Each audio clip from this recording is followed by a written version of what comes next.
नमस्कार विद्यार्थी मित्रांनो, आपले एज्युकेशन अड्डा या यूट्यूब चॅनलमध्ये हार्दिक स्वागत आहे. मित्रांनो, 2020 नुसार गव्हर्नमेंटच्या आदेशानुसार नवीन एज्युकेशन पॉलिसी लॉन्च झालेली आहे आणि राष्ट्रसंत तुकडोजी महाराज नागपूर विद्यापीठ नागपूर या वर्षीपासून ती लागू करण्यात आलेली आहे. हे आपल्या सर्वांना माहीतच आहे आणि यानुसारच एम.कॉमचे 4 विभागामध्ये वर्गीकरण करण्यात आलेले आहे. परंतु त्या चारही विभागांना एक महत्त्वाचा कोर सब्जेक्ट देण्यात आलेला आहे, जो त्या चारही विभागांना कंपल्सरी आहे. तो म्हणजे रिसर्च मेथोडॉलॉजी. मित्रांनो, रिसर्च मेथोडॉलॉजी या विषयामध्ये आपण संशोधन केलं कसं जाते, भविष्यामध्ये एखादी नवीन गोष्टीची कल्पना आपण कशी विकसित करू शकतो किंवा पूर्वी अस्तित्वात असलेल्या माहितीचा नवीन पडताळा ती अद्ययावत आहे किंवा नाही, ती भविष्यकालीन संकल्पनांना लागू होते किंवा नाही, हे आपल्याला पडताळण्यासाठी किंवा याची माहिती आपल्याला व्हावी याकरता हा विषय आपल्यामध्ये टाकण्यात आलेला आहे. मित्रांनो, जर आपण याचा सिलेबसचा विचार केला तर मागील 4थं युनिट यामध्ये जे 4th युनिट आहे ते नवीन आलेलं आहे आणि मागे जे 1st, 2nd, 3rd आणि 4th युनिट यामध्ये जो भाग होता तो या भागामध्ये त्यांनी 3 युनिटमध्ये याचं डिवायडेशन केलेलं आहे. हे आपल्या सर्वांना या सिलेबसची माहिती असेलच. तर मित्रांनो, आज आपण जे सिरीज घेऊन आलेलो आहोत ते सिरीज अशी आहे की यामध्ये मागील जे प्रश्न आले आणि आपल्याला नेमका कोणता या विषयामध्ये अभ्यास करायचा आहे त्या पूर्ण घटकांचा आपण शॉर्टमध्ये त्याची माहिती बघणार आहोत. त्याकरता आपण हा व्हिडिओ घेऊन आलेलो आहोत. मित्रांनो, सर्वप्रथम जेव्हा आपण या विषयाचा अभ्यास करतो तर त्यामध्ये रिसर्च केली कशी जात असते आणि रिसर्चचे कोणकोणते टप्पे आहे ते इन शॉर्टमध्ये टप्पे आपण आज पाहणार आहोत आणि अकॉर्डिंग टू सिलेबस 3 युनिटमध्ये आपल्याला याच टप्प्यांचा अभ्यास करायचा आहे. या टप्प्यांची माहिती तिथे डिटेलमध्ये दिलेली असेल, परंतु नेमकी रिसर्च केली कशी जाते या 10 ते 11 टप्प्यांचा अभ्यास आपल्याला आज शॉर्टमध्ये करायचा आहे आणि तेच शॉर्टमधले असलेले टप्पे तुम्हाला डिटेल इन सिलेबसमध्ये पाहायला मिळतील, ज्याचा तुम्हाला सेपरेटली अभ्यास करायचा आहे. तर मित्रांनो, संशोधन म्हणजे काय? तर संशोधन म्हणजे आपण असं म्हणू शकतो की एका घटकाचे पुन्हा पुन्हा निरीक्षण करणे किंवा उपलब्ध असलेल्या माहितीचं पुन्हा निरीक्षण करणे किंवा नवीन काहीतरी शोधून काढणे, त्यासाठी केलेला प्रयत्न म्हणजे आपण संशोधन करू शकतो किंवा त्याला आपण संशोधन म्हणू शकतो.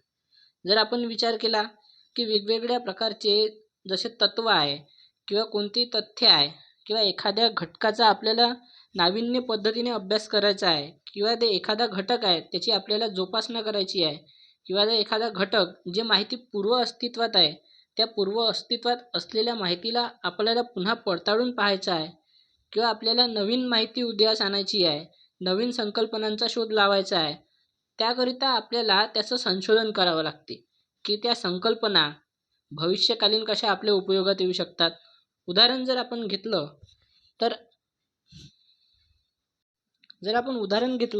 तर आपण लोकसंख्येचा विचार केला तर आज इन कॉमर्सच्या दृष्टिकोनातून आपण जर या लोकसंख्येकडे पाहिला तर या लोकसंख्येमध्ये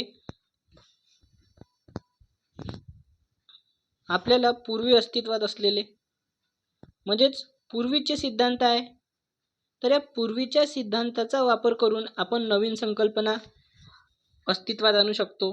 म्हणजेच पूर्वी असलेल्या संकल्पनेचा वापर करून नवीन काहीतरी संकल्पना अस्तित्वात आणणे आणि त्यावरून आपण लोकसंख्या कशी नियंत्रणात आणू शकतो त्याचा पडताळा देणे, म्हणजेच आपण लोकसंख्या नियंत्रणाबाबत उपाययोजना करत आहोत. किंवा या पूर्वीच्या याचा अभ्यास न करता आपण लोकसंख्येसंबंधी त्याचं निष्कर्ष करून नवीन संकल्पना उदयास आणणे जेणेकरून आपण लोकसंख्या नियंत्रणात आणू शकतो. तर याबद्दलचा जो संशोधनामध्ये आराखडा तयार होईल ह्या पद्धतीमध्ये आपण त्याला संशोधन असे म्हणू शकतो. मित्रांनो, संशोधन जेव्हा आपण करत असतो तर त्यामध्ये 2 गोष्टी सर्वात महत्त्वाच्या असतात. त्या दोन गोष्टीमध्ये जेव्हाही आपल्याला संशोधन करायचं असते किंवा एखाद्या घटकाचा जेव्हा आपल्याला संशोधन करायचं असते तेव्हा आपल्याला 2 गोष्टीचा महत्त्वपूर्ण अभ्यास करावा लागत असतो. म्हणजेच आपण असं म्हणू शकतो की आपल्याला नवीन गोष्टीचा शोध लावावा लागतो, त्यासाठी आपल्याला संशोधन करावे लागते किंवा पूर्वी अस्तित्वात असलेली जी माहिती आहे म्हणजे इतिहासामध्ये जे संशोधन झालेले आहे, इतिहासामध्ये जे आपल्याला उपयोग देणाऱ्या घटना आहे किंवा इतिहासात जमा असलेली माहिती आहे त्याच्यावर संशोधन करून किंवा त्याच्यावर प्रक्रिया करून त्याच्या साहाय्याने आपण संशोधन करू शकतो.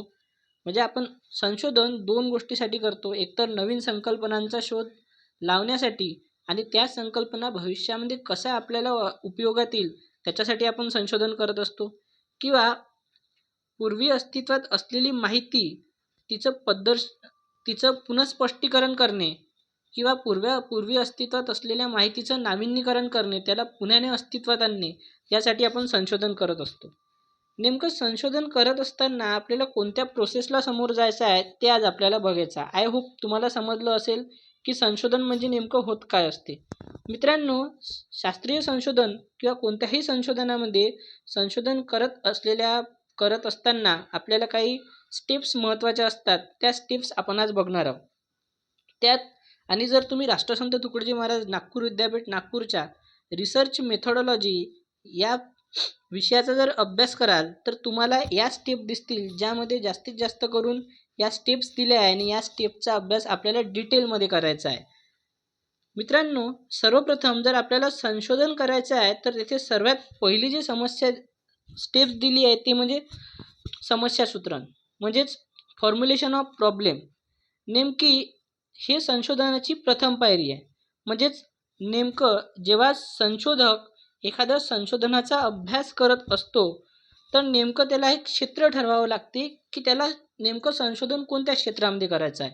म्हणजेच त्याला स्टॅटिस्टिक्समध्ये संशोधन करायचं आहे, त्याला इकॉनॉमिक्समध्ये संशोधन करायचं आहे, की त्याला एखादा वेगळा पर्यावरणाशी संबंधित संशोधन करायचं आहे, त्याला हिस्ट्रीशी संबंधित संशोधन करायचं आहे. तर यामध्ये सर्वात प्रथम त्याला संशोधनाचा विषय ठरवावा लागतो. म्हणजे नेमकं आपलं क्षेत्र आहे की त्यामध्ये संशोधन त्याला जर करायचं आहे तर नेमकं त्याचं क्षेत्र काय असू शकते. सपोज मी संशोधन करत आहे आणि मी जर इकॉनॉमिक्सचा पॉप्युलेशनचा विषय घेऊन, जर पॉप्युलेशन कंट्रोल हा जर विषय घेऊन मी जर संशोधन करत असेल तर त्याचं क्षेत्र काय असलं पाहिजे, ते संशोधन करत असताना मला कोणत्या समस्या येऊ शकतात, त्याचं स्वरूप कसं असू शकते, नेमके मला कोणते प्रॉब्लेम्स येऊ शकतात, तर ते मला सर्वात अगोदर ठरवावं लागेल. मित्रांनो, त्यानंतर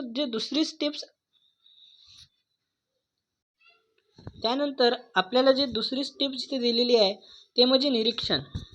जेव्हाही एक संशोधनकर्ता आपलं संशोधन करत असतो तेव्हा संशोधनाचा विषयाची निवड केल्यानंतर आणि नेमकं त्याचं व्याप्ती म्हणजेच त्याचं क्षेत्र ठरवल्यानंतर त्याच्यासाठी त्याला निरीक्षण करावं लागतं, म्हणजेच ऑब्झर्वेशन करावं लागतं की आपल्या समस्या कोणत्या येऊ शकतात किंवा कोणत्या घटकाने आपल्याला संशोधन करायचं आहे.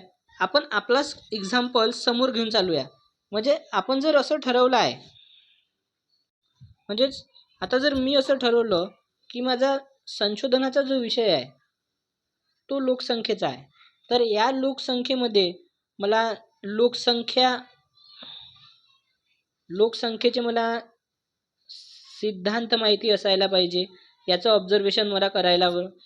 उदाहरणार्थ 1901ची लोकसंख्या किती होती, 1911ची लोकसंख्या किती होती, यानुसार मला त्याचे निरीक्षण करावे लागतील. त्यामध्ये कोणती वाढ झालेली आहे, कोणती घट झाली होती. म्हणजेच जर आपल्याला कोणता सब्जेक्ट जर आपण संशोधनासाठी घेतला आहे आणि त्या संशोधनासाठी आपण त्या सब्जेक्टची निवड केली आहे तर नेमकं त्या विषयासाठी कोणते मटेरियल आपल्याकडे अवेलेबल आहे, त्या मटेरियलचं आपल्याला ऑब्झर्वेशन करावं लागत असते, त्याचं आपल्याला सूक्ष्म निरीक्षण करावं लागत असते. त्यानंतर आपण त्याचं ऑब्झर्वेशन करू शकतो आणि एकदा ऑब्झर्वेशन केल्यानंतर आपण पुढच्या पायरीकडे जात असतो. मित्रांनो, घटकाचं ऑब्झर्वेशन केल्यानंतर जी पुढची पायरी आपल्याकडे येत असते ती म्हणजे वर्गीकरण. म्हणजे आपण असं म्हणू शकतो की क्लासिफिकेशन. म्हणजे आपल्याला जर संशोधन करायचं आहे तर आपण सर्वात प्रथम आपल्या अभ्यास विषयाची निवड केली की ठीक आहे, मला लोकसंख्येच्या विषयामध्ये अभ्यास करायचा आहे, मला इकॉनॉमिक्समध्ये अभ्यास करायचा आहे, मला हिस्ट्रीमध्ये अभ्यास करायचा आहे, मला हिस्ट्रीमध्ये संशोधन करायचं आहे, इकॉनॉमिक्समध्ये संशोधन करायचं आहे. त्यासाठी आपण आपले ऑब्झर्वेशनची नोंद केली की मला या घटकाचा या पद्धतीने अभ्यास करायचा आहे. उदाहरणार्थ मी तुमच्यासमोर लोकसंख्येचं उदाहरण ठेवलं की आपल्याला लोकसंख्येचा अभ्यास करायचा आहे, तर माझ्यासाठी पूर्वी माहिती अस्तित्वात आहे की 1901ला लोकसंख्या किती होती, 1902ला लोकसंख्या किती होती. मग ते सर्व ऑब्झर्वेशन्स म्हणजेच मी त्या घटकांचं पूर्ण निरीक्षण केलं आणि त्या निरीक्षणानंतर जे तिसरी स्टेज आपल्यासमोर उभी राहते ती म्हणजे क्लासिफिकेशन, वर्गीकरण. म्हणजे इथे आपल्याला मला जर निरीक्षण करायचं आहे आणि माझा विषय कोणता आहे, लोकसंख्या. आपण याचा एक थोडासा चार्ट ओव्हरव्ह्यू करून घेऊ. सपोज मला लोकसंख्या हा माझा विषय आहे, त्याच्यासाठी माझ्याकडे ऑब्झर्वेशन आहे, ते म्हणजे 1901चं ऑब्झर्वेशन माझ्याकडे आहे आणि 1911चं ऑब्झर्वेशन माझ्याकडे आहे. जेव्हाही मी कोणत्या घटकाचं निरीक्षण करत असतो, जेव्हाही मी कोणत्या घटकाचं ऑब्झर्वेशन करतो, त्याच्यानंतर उपलब्ध असलेल्या घटकांचं मला वर्गीकरण करावं लागते आणि ते वर्गीकरण करत असताना त्याचे जे कॅरेक्टरिस्टिक्स आहेत, त्याचे काही गुणधर्म आहेत, त्याचे जे वैशिष्ट्ये आहेत, त्या समान गुणवैशिष्ट्यांच्या आधारावर आपण त्याचं निरीक्षण करतो. म्हणजे जर आपल्याला लोकसंख्येमध्ये जर आपल्याला समान गुणवैशिष्ट्ये जर पाहायची आहे, तर माझ्याकडे इथे दोन पद्धती होऊ शकतात. आपण इथे जर 1921चा एक कॉलम जर आपण इथे इन्सर्ट करून दिला, तर आपल्याला असं समजलं की 7.5 कोटी हे 1901ची लोकसंख्या होती, 8.5 कोटी हे 1911ची लोकसंख्या आहे, 5.5 कोटी हे 1921ची लोकसंख्या आहे. मग या तीनमध्ये आपल्याला कोणते दोन घटक महत्त्वाचे दिसून राहिलेले आहे? या तीन घटकांमध्ये आपल्याला दोन घटक महत्त्वाचे दिसतात. एक म्हणजे 1921 1 ते 1911 या दरम्यान लोकसंख्येमध्ये वाढ झालेली आहे. म्हणजे मी इथे वाढीचं ऑब्झर्वेशन नोंद करीन. म्हणजे याचं वर्गीकरण जर मला समान गुणवैशिष्ट्य आहे, तर 1901 आणि 1911च्या दरम्यान ही लोकसंख्येची वाढ झालेली आहे, हे माझं पहिलं ऑब्झर्वेशन जाईल जेव्हा मी याचं निरीक्षण करीन. आणि माझं दुसरं ऑब्झर्वेशन जाईल ते म्हणजे 1911 ते 1921 यामध्ये लोकसंख्या ही कमी झालेली आहे, बरोबर आहे. आणि आपला संशोधनाचा विषय काय आहे की लोकसंख्या, इकॉनॉमिक्समधला लोकसंख्या हा विषय आपला ऑब्झर्वेशनचा आहे. मग आपल्याला बघितलं आहे की 1901 ते 1911 या दरम्यानमध्ये लोकसंख्येमध्ये वाढ झालेली आहे आणि 1911 ते 1921 या दरम्यान लोकसंख्या कमी झालेली आहे. मग याच्यात गुणवैशिष्ट्य कोणतं येत आहे, तर लोकसंख्येच्या दृष्टिकोनातून या 3 वर्षामध्ये आपल्याला दोन समान गुणवैशिष्ट्य दिसतात, एक लोकसंख्या वाढीचं आणि एक लोकसंख्या कमी होण्याचं. तर आपण इथे वर्गीकरण कसं करू शकतो की एका घटकामध्ये आपण लोकसंख्येची वाढ दाखवू आणि दुसऱ्या घटकामध्ये आपण लोकसंख्येची घट दाखवू. अशा प्रकारे आपल्याला कोणत्याही संशोधन विषयामध्ये जेव्हा आपल्याला कोणतं ऑब्झर्वेशन मिळत असते, त्या ऑब्झर्वेशननुसार आपल्याला त्याचं वर्गीकरण करावं लागते, त्याच्या सेम कॅरेक्टरिस्टिक्सनुसार, त्याच्या समान गुणवैशिष्ट्यानुसार. आय होप तुम्हाला तिसरा पॉईंट पण समजलेला असेल.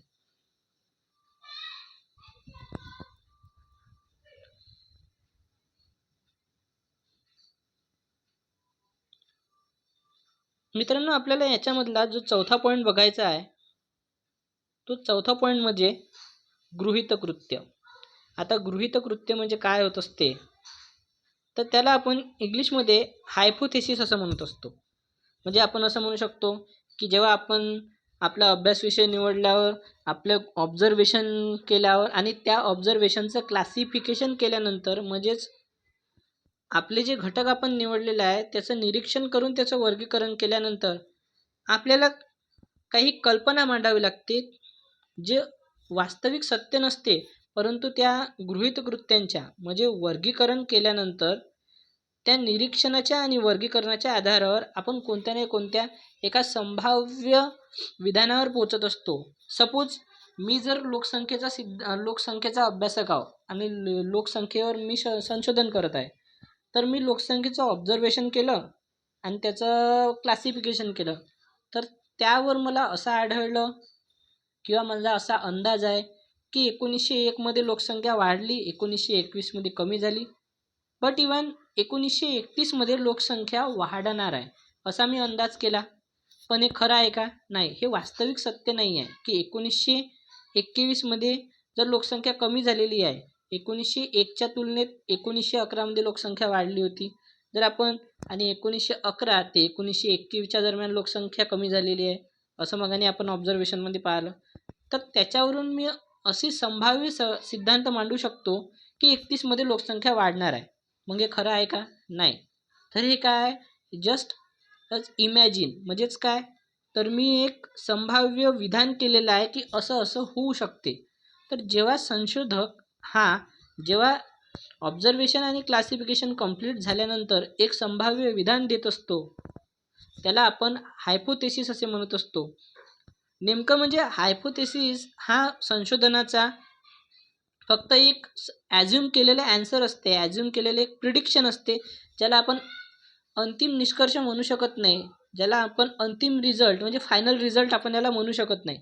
त्यानंतर जेव्हा आपण पुढचं विधान बघत असतो, पुढची स्टेप, तर ती पडताळणी म्हणजे काय की आपण जे गृहीत कृत्य मांडलं आहे, जे आपण संभाव्य विधान मांडलं आहे, आता जे आपण गृहीत कृत्य दिलं आहे, सपोज मी लोकसंख्या 1931मध्ये वाढणार आहे हे गृहीत कृत्य मी दिलं आहे, तर ते कसं पूर्ण होऊ शकते यासाठी मला त्या गृहीत कृत्याची वारंवार पडताळणी करावी लागते. म्हणजेच हायपोथेसिसची आपल्याला व्हेरिफिकेशन करावं लागते, त्या हायपोथेसिसचं टेस्टिंग आपल्याला करावं लागते.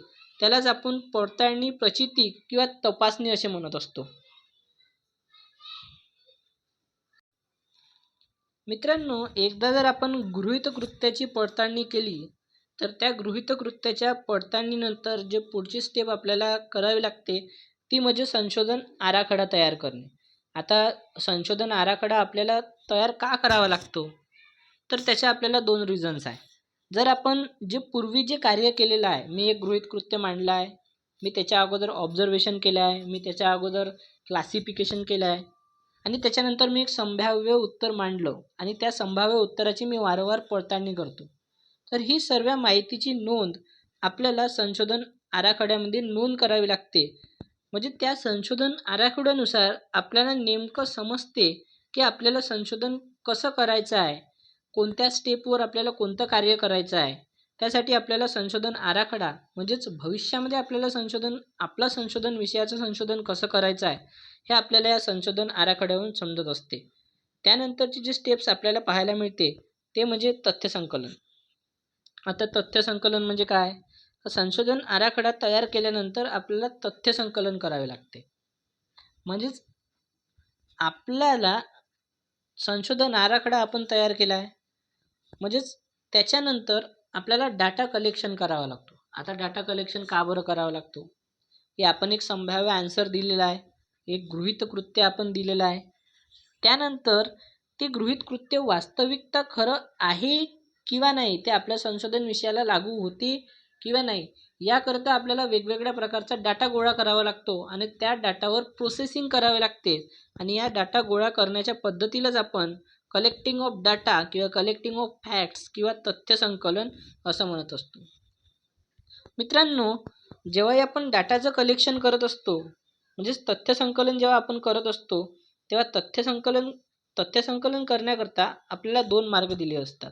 2 वेनी आपण हा डाटा कलेक्शन करू शकतो. जेव्हा आपल्याकडे डाटा आहे तर हा डाटा आपण प्रायमरी म्हणजेच प्राथमिक आणि सेकंडरी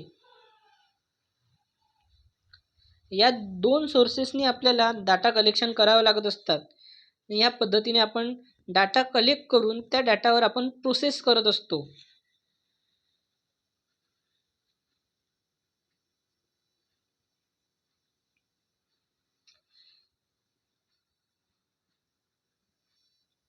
मित्रांनो, तथ्यसंकलन केल्यानंतर आपल्याला जोही डाटा आपल्यासमोर गोळा झालेला आहे त्याचं आपल्याला विश्लेषण करावं लागतं.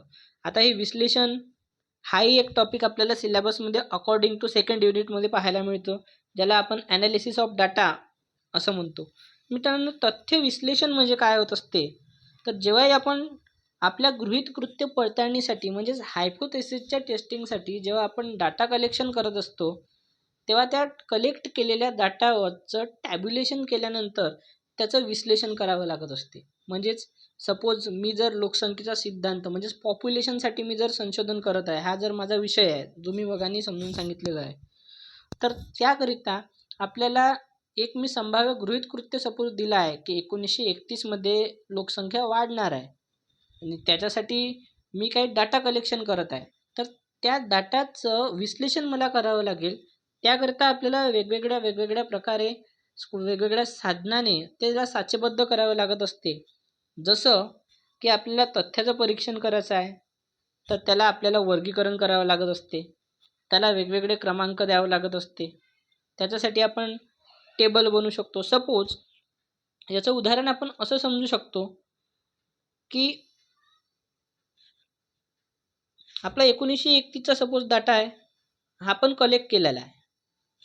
म्हणजेच इथे 50 लोकसंख्या, इथे 60, इथे 70 हा डाटा आहे.